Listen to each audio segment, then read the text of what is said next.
We just stepped on their face with a hobnail boot and broke their nose. We just crushed their face. What's up, guys? Welcome back to the Glory UGA podcast. We're going to talk some Georgia football recruiting today. The Dogs are on a heater on the recruiting trail, and we're going to break it all down for you here today on the show. But before we do that, if you haven't already, go ahead and subscribe to this channel right now. If you're a diehard Georgia fan, you don't want to miss any of the content we have for you leading up to the 2025 season. So subscribe, turn those notifications on, like the videos, comment, get that conversation started, and check out full episodes of our show wherever you get your podcast. But all right, guys, let's go ahead and dive into today's show with their second top 100 commitment of the week and third in the last 2 weeks. The Georgia Bulldogs are straight up on fire, in fuego on the recruiting trail, with the most recent commitment, most recent top 100 commitment coming today from the number 68th ranked prospect in the entire country, number 6 offensive tackle out there, and that is Akene Agboko. Yes, that is the younger brother of Nnamdi Agboko, who is currently on the Georgia roster, who, by the way, I think is going to do some big things with the Dogs at the nose guard position this year. But that commitment of Agboko has now catapulted the Dogs, who have been steadily moving up the recruiting rankings over the past couple weeks with this recent run. That catapulted the Dogs into the top 3, depending on what recruiting service you look at. On 3 has Georgia now as the number 3 team in their team rankings, with 247 having the Dogs currently at number 2. So with Agboko today, that is Georgia's third top 100 commitment in the last 2 weeks. And guys, the Dogs are legitimately by no means done. And I'm talking like in the very near future. Kamari Brooks, a guy that if you follow this podcast, you know I'm very high on Kamari Brooks. He didn't quite crack my top 5 most wanted, but it was hard for me to leave him off. He was certainly an honorable mention. But that guy's a big-time edge rusher from North Dakota High School, fringe top 100. I think he's number 115 nationally with the On3 industry rankings right now. But he's a top 100 guy in my book. I think the guy is going to be a dynamic edge rusher on the next level. He has now officially announced his commitment date, which is just a couple of days from now. It's next Monday, which I think is going to be the 23rd. I think let me double check that. Yes, Monday the 23rd. That's going to be between Georgia and Alabama. Alabama's made a little bit of a run. He went on an official visit to Bama, which guys do. They take visits. They don't just go to one school on visits. Rarely does that happen. So Bama's tried to get in there, but everything that I hear here around town, guys, everything that I hear from people I trust and just reading the tea leaves out there, even following the recruiting writers, the Steve Wiltfongs of the world out there, it seems like Georgia's doing a very good spot for Kamari Brooks, who I think is one of the best edge rushers in this entire class. So we are not done by any stretch of the imagination. Still got some big guys out there. Tyler Atkinson, the number 1 inside linebacker in the country. Caden Prothro, a 5-star tight end out there, and a bunch of other guys as well. So we are still going to be adding a lot of big-time talent to this roster. And guys, I'm going to break it all down for you here today. So let's rewind the clock here. I don't know, a month or 2 or so ago. And there was a time not all that long ago, guys. We're talking again like a month, 6 weeks, 8 weeks ago, not all that long ago, where the haters were out in full force, reveling in what they perceived to be, what they claimed to be the recruiting demise of the Georgia Bulldogs, the demise of the Georgia program. Well, NIL with the transfer portal, Georgia just can't keep up. Georgia just can't drop bags like Miami and USC and Ohio State. Georgia, yeah, they're going to recruit pretty well, but they're never going to reach the heights that they once did under Kirby Smart. Their best days are now behind them, but where are the haters now? It's all quiet out there right now, guys. Nowhere to be found because now the Dogs have landed 4 commitments in the last week, 5 in the last 10 days, 7 in the last 2 weeks, including, by the way, in the last 2 weeks of those 7 commits. That includes 3 of the top 5 players in Georgia's class as it is currently constituted. So we're not talking about just like random nobodies added to the class. We're talking about big-time impact players added in the past couple of weeks.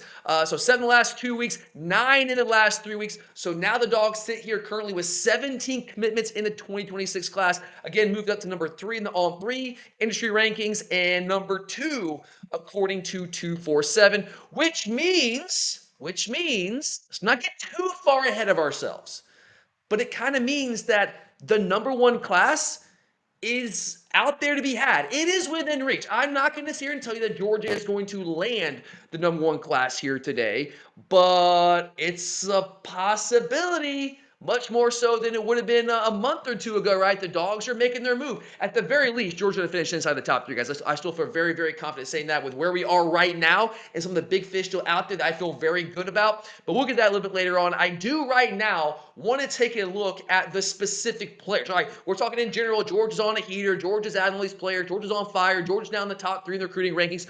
But who are these guys? Who are these guys that we are adding? We've talked recruiting a little bit here in the past couple of weeks.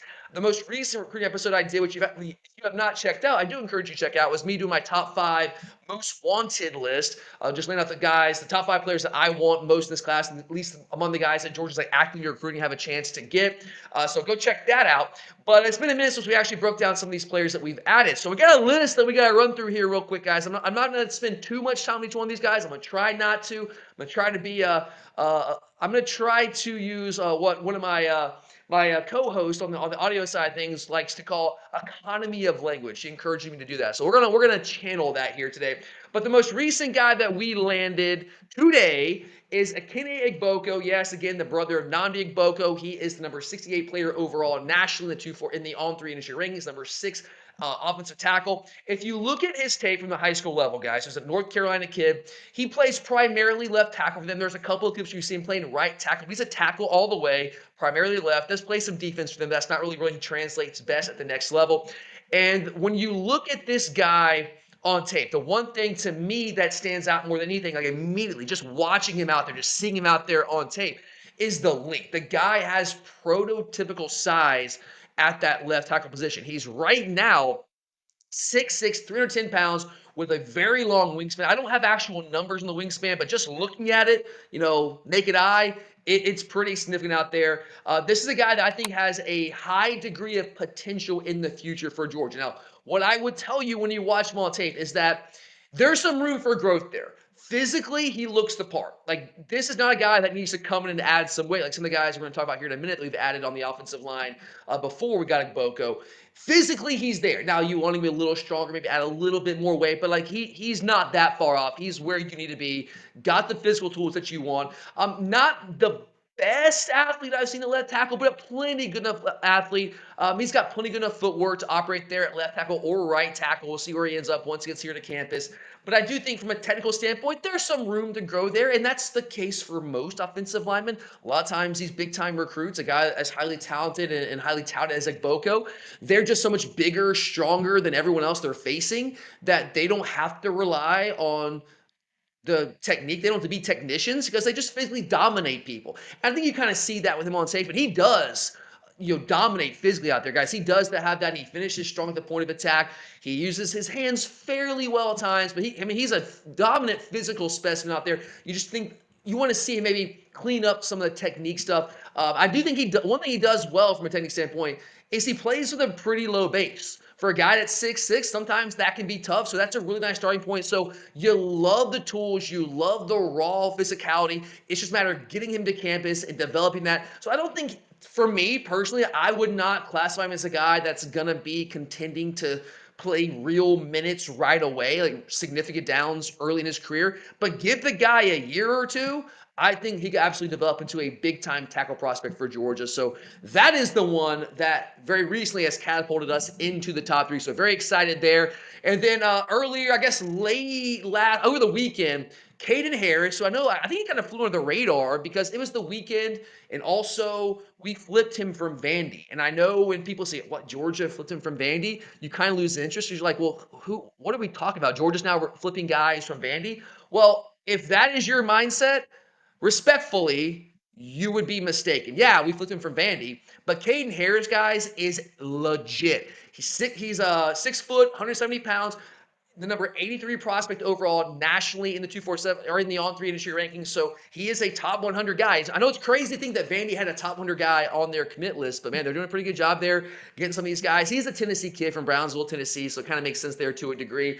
But Georgia came calm. We were recruiting this guy pretty heavily in recent weeks. I didn't know that a flip would be imminent, but it happened over the weekend, and that is huge, guys, because when you turn the tape, when you look at Caden Harris out there playing, the guy is an elite athlete. I would say he's a plus athlete. I think he could play offense for Georgia. I mean, I know Travis Hunter, what he did last year, everyone's like, oh, man, he can play offense. He can play both ways. Like, That's probably not going to happen. But I'm just saying, if he wanted to play offense, I think he could. I think he's that dynamic of an athlete. The only criticism I would have of Caden Harris right now is his size. 6 foot 170. He needs to get a little bigger. Reminds me of some of Ellis Robinson the fourth, who was a dynamic athlete in his own right, number 2 player overall nationally in the 2024 recruiting class.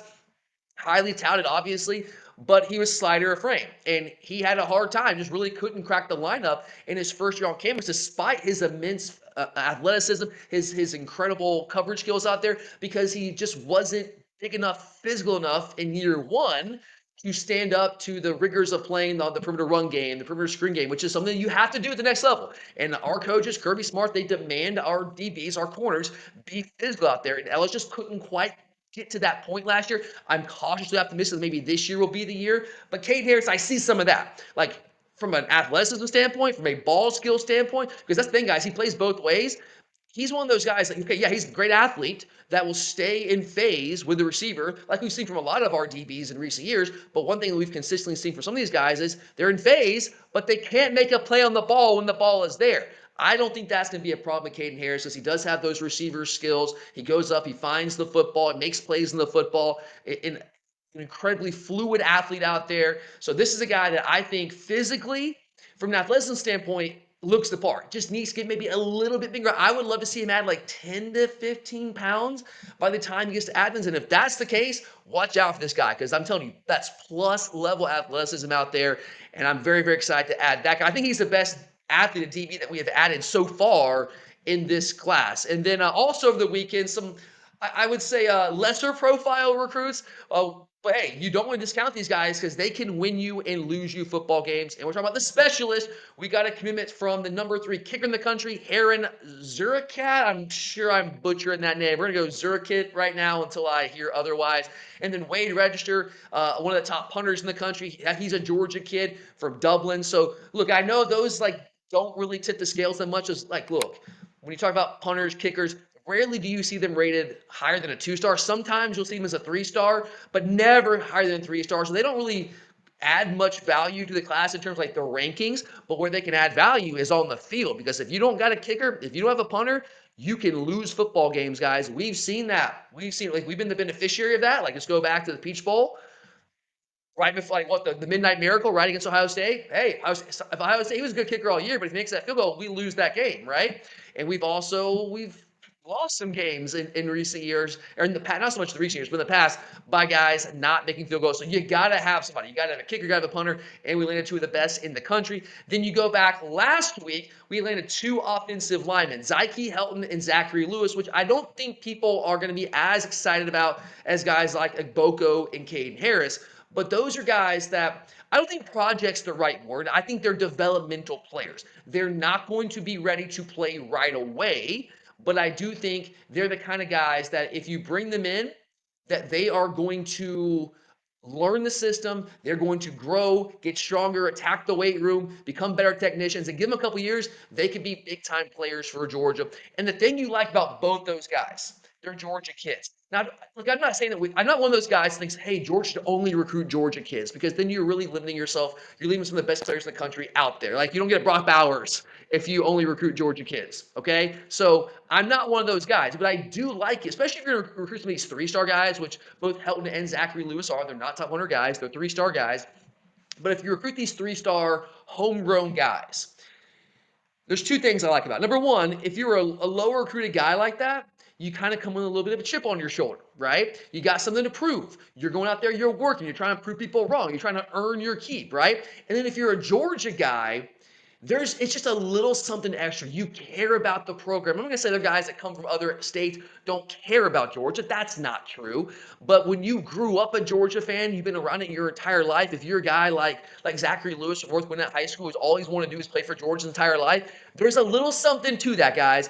You're going to have that extra want to, right? And especially when you're talking about the day and age now, not so much NIL, but now with the house limit finalized, you got to find some guys that are not as highly recruited, that maybe you don't have to pay as much coming out of high school to stay within budget, that are going to be those diamonds in the rough, that you think that, okay, you're not there yet, but I can see you growing and developing and getting there eventually. You need to find some guys like that in the class. Like, you need to find top 8 guys. You got to find some guys like that, maybe some budget guys, for lack of a better term, on the bottom end of it, that you think can end up being good players, that have raw talent that just aren't there yet, maybe physically. And I think both Helton and Zachary Lewis fit that bill. Right now, neither one of those guys would come and be able to play right away for Georgia.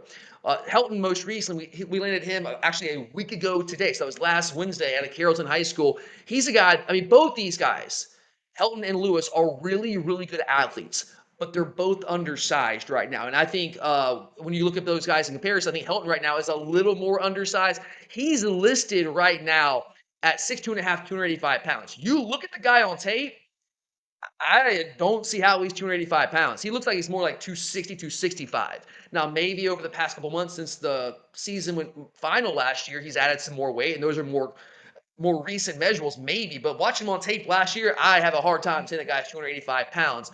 But he has a good frame, and I do think he can get there. But great athlete, plays with solid technique for this stage of development. So he's a guy with his athleticism, I think, can be a good interior offensive lineman for Georgia down the road. I just don't know if it'll be right away. And I would say the same thing with Zachary Lewis. So Lewis is actually listed as thinner than Helton. And both guys, again, are thin. Lewis is listed at 6'4", 270.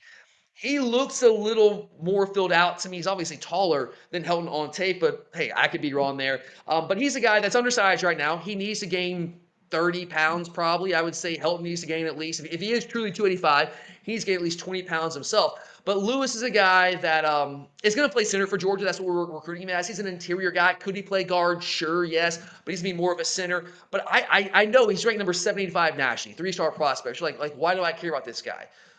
I'm telling you guys, this kid, he's going to come in, he's going to work, he's going to do everything the coaches ask of him, and give him 2 or so years. I think this guy could be a Drew Bobo type player for Georgia. And I know you're like, well, Drew Bobo. Guys, I think Drew Bobo is actually be pretty good for Georgia this year. I was impressed with what I saw from him the most part last year when he got some opportunities, especially when he was playing center and not guard. I think he's more of a center, which is what he'll play for us this year.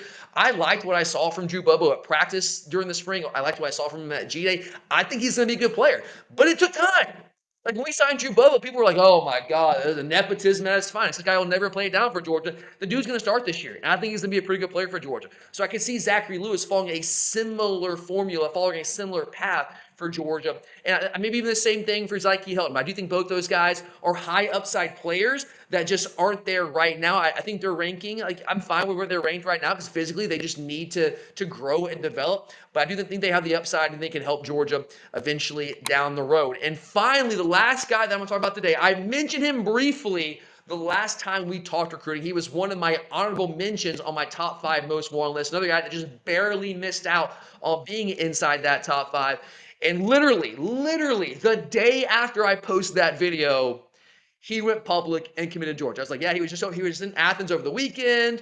His brother played for Kirby, Alabama. I think we're in really good shape. This one might be done sooner rather than later. And like literally a day later, Justice Fitzpatrick decides to commit to Georgia, and he has now shut down his commitment. After he committed to Georgia a couple days later, Ohio State was trying to get back in there. They were trying to get him to make a visit up to Columbus, but Curry got in there and was like, nah, man, we're not doing that. And he shut it down and said, I'm done. A couple of Georgia's guys have done that. Brady Marchese as well from Carrollton, receiver, was looking like he might be training towards Michigan, maybe a flip to Michigan, but he shut his commitment, his recruitment down. So a couple of those guys did that, but Justice Fitzpatrick, another top 100 guy that Georgia landed in early June. So he was about almost exactly 2 weeks ago. He's number 64 player nationally, number 7 cornerback in the country, 6 foot, 6'1", 195 pounds. So let's go back to what I talked about with Caden Harris, right? I love Caden Harris's athleticism, okay? The guy plus athlete, I think the best overall athlete that we have recruited in this class at DB, but the size is the concern right now, but he's got time.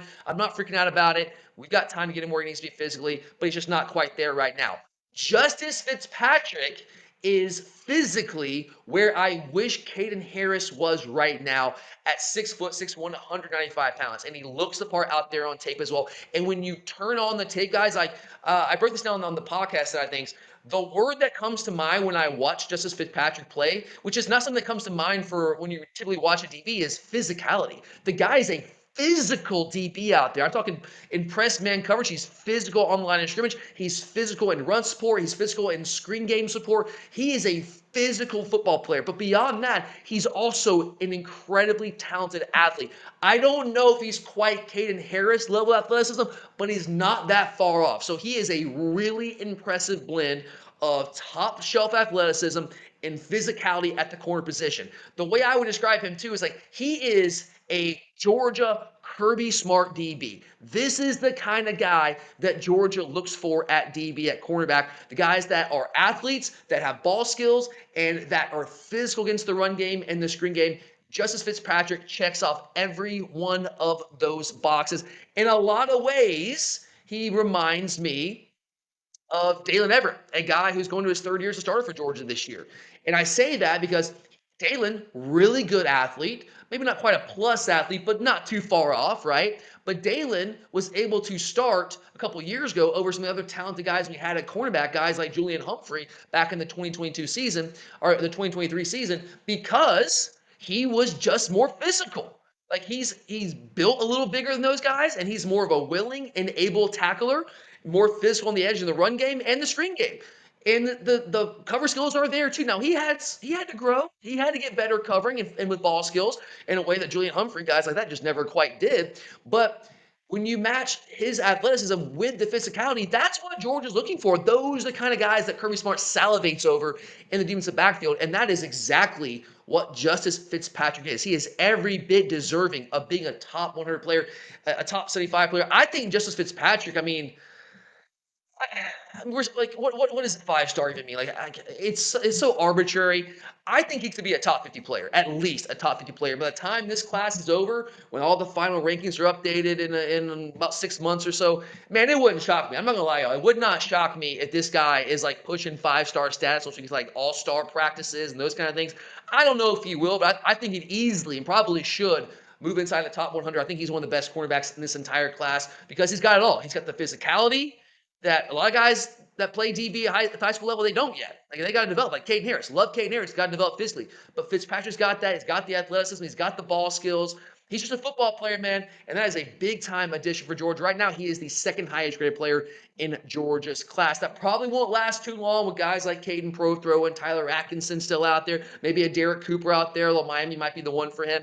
But there's some more high-profile guys out there that we're going to add that'll probably push him a little further down the list. But hey, man, Justice Fitzpatrick, big-time football player. Georgia got themselves a good one in Fitzpatrick. So, yes, guys, the Dogs, as you can see, are on an absolute tear right now, a heater on the recruiting trail. And again, it doesn't look like it's going to be slowing down anytime soon. You got Kamari Brooks on Monday, Tyler Atkinson, I think before the summer's out, before his senior season starts. He was in Athens over the weekend and was saying rave things about Georgia coming out of that official visit weekend. He's going to take a couple more visits, but it seems like he probably wants to get that commitment over sooner rather than later, probably before his senior season starts. So that could be coming here in a couple weeks. Caden Prothro, I mean, that could happen any given day, guys. So come back for more because we are not done yet. And back to what we said at the beginning. Can Georgia finish with the #1 recruiting class in the 2026 class?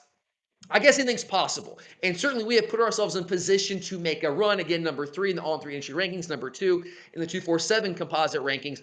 But I will say, while it's not impossible, because there are some big fish out there that I feel that we are in really good shape with right now, it's still going to be a stretch for Georgia to unseat the current #1 in the 2026 class, which is USC. I say it's going to be a stretch, but #1 USC is just like they've gone crazy dropping bags in this class. And it's the perfect formula for a team that needs to go crazy dropping bags in a new conference, trying to make a splash, trying not to fall down in terms of like profile out there. Now they're in this new conference in the Big Ten. Their head coach was brought to USC with great fanfare, Lincoln Riley. Hasn't worked out early in his career. Had guy like Caleb Williams, completely wasted Caleb Williams, right? Last year, were they 7-5 in the regular season? And he's not quite yet on the hot seat, but another 7-5 year, he might well be. So they're in a position like with the House Summit staring people down earlier in this cycle to just start dropping backs because they're desperate. This is a once proud program that has fallen on hard times in a new conference. They've called it, what are they seen as maybe the 6th or 7th best team in the conference right now? Lincoln Riley looking to finally make that splash at USC. That's the profile of a team that needs to go big in NIL, and they did early in the cycle. Obviously, most recently with Mark Bowman dropping a bag in the range allegedly of like $8 to $10 million over 3 years, which is it's a lot for a non-quarterback prospect. Even though Mark Bowman is a really really good football player, but right now, guys, USC has 29 commitments. 29. Okay. Now, could some of those guys decommit? Sure. Yeah. But enough of them for Georgia to jump ahead of USC? Probably not. I do think Georgia could potentially jump ahead of LSU, who's ahead of, that's number 2 right now. They're number 2 on the On3 industry rankings. So that could happen. LSU only has 10 commitments though right now, so they could add more. Depends like who does Georgia add, who does LSU add, what happens the rest of the way. But I do think it'll be hard for Georgia to unseat USC based on sheer numbers. I think Georgia, like I don't know exactly. And by the way, actually that's number 18. I said it was the 17th commitment. Today, with Boca going public, that makes 18 for Georgia. My bad there. But with 18 commitments, I think Georgia might add like 5 to 7 more.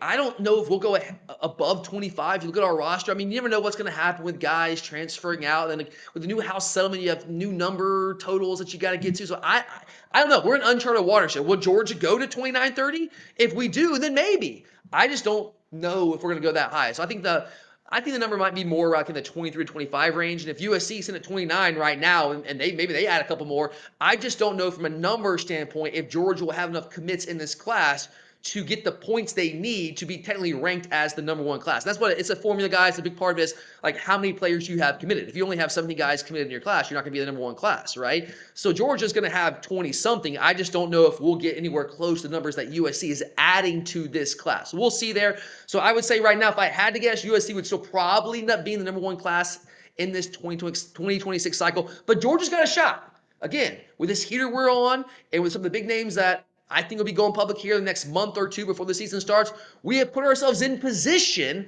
to at least make a run, and we'll see what happens, guys. Recruiting is a very fickle beast, and there's a lot of time left. So we'll see what happens. Georgia's at least in the conversation with a puncher's chance to finish with the number 1 class in the 2026 class. But again, guys, I think at the very least, Georgia, again, for the untold number of seasons, well, I think it'd be the 4th or 5th consecutive season that Georgia's finished inside the top 3. In fact, I think it's been basically I take that back. Since Kirby's been here, we've never finished outside the top 3. So we're going to finish in the top 3. I feel very strongly about that. Number 1, we'll see. TBD. But all right, guys, thank you so much for being here. Just want to jump on here and recap what has been an incredible 2 or 3 weeks on the recruiting show for Georgia, and hopefully that continues to be the case moving forward in the coming weeks. But thank you again for being here. I'm Tyler, and as always, go Dogs! Man, is there going to be some property destroyed tonight. 26 to 21. Dogs on top.